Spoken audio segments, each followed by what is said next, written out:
தங்கள் மீது வெடிகுண்டு வீசப்பட்டாலும் மதுவிலக்கு போராட்டத்தை காங்கிரசார் கைவிட மாட்டார்கள் என்று உண்ணாவிரத போராட்டத்தின் போது நடிகை குஷ்பு ஆவேசத்துடன் குறிப்பிட்டார். இது தொடர்பாக அவருடன் எமது செய்தியாளர் சாந்தி நடத்திய நேர்காணலை இப்போது பார்ப்போம். கடந்த காலங்களில் காங்கிரஸ் மத்தியில் ஆட்சியா புரிஞ்சிட்டு இருந்தது. அந்த காலகட்டத்திலும் தமிழகத்தில் மது விற்பனை செய்யப்பட்டது. அப்பொழுதெல்லாம் குரல் கொடுக்காமல் இப்போது முழுமூச்சாக இந்த போராட்டங்கள் நடத்துவதற்கு என்ன காரணம் மேடம்? மறுபடியும் இதே கேள்வி கேட்டுட்டு இருக்கீங்க. அப்போ இருந்தது, ஆனா இந்த அளவுக்கு பாதிப்பு கிடையாது.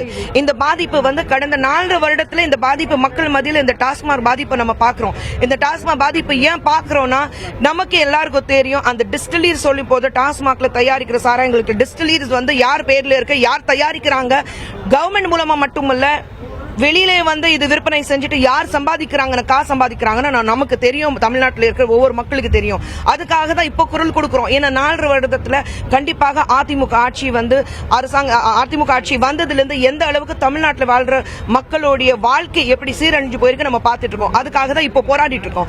இப்போ போராடலைன்னா என்னைக்குமே போராட முடியாது. இது ஒரு நல்ல வகையான ஒரு போராட்டம் தான். ஆனா அந்த போராட்டத்தில் பாத்தீங்கன்னா வெடிகுண்டுகள் வீசப்படுவது, இது போன்ற வன்முறைகள் எல்லாம் அதிக அளவில் தற்போது அதிகரிச்சுட்டு வருது.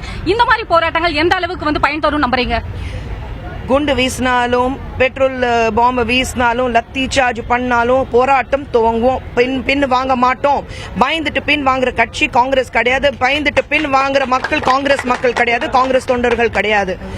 பாம்பு வீசுறதும், பெட்ரோல் பாம்பு வீசுறதும், லத்தி சார்ஜ் பண்றதும், கவர்மெண்ட் சொல்லி பேச்சு கேட்டது போலீஸ் லத்தி சார்ஜ் பண்றதும், இது எல்லாமே யார் இதுல பணம் சம்பாதிக்கிறாங்க, காசு சம்பாதிக்கிறாங்க, அவங்க செய்யற வேலை இது. சோ அதுக்காக பயந்துட்டு பின் வாங்க போறது இல்லை. நாங்க சென்னை சேப்பாக்கத்தில் பூரண மதுவிலக்கை அமல்படுத்த வலியுறுத்தி காங்கிரஸ் கட்சி சார்பாக உண்ணாவிரத போராட்டத்தை அக்கட்சியின் தேசிய செயலாளர் திருநாவுக்கரசு தொடங்கி வைத்தார். அப்போது பேசிய அவர், மதுக்கடைகளை மூடுவதனால் ஏற்படும் இழப்பை ஈடுகட்ட கனிம வளங்கள் எடுப்பதில் நடைபெறும் ஊழலை தடுத்து வருவாயை பெருக்க வேண்டும் என்று வலியுறுத்தினார்.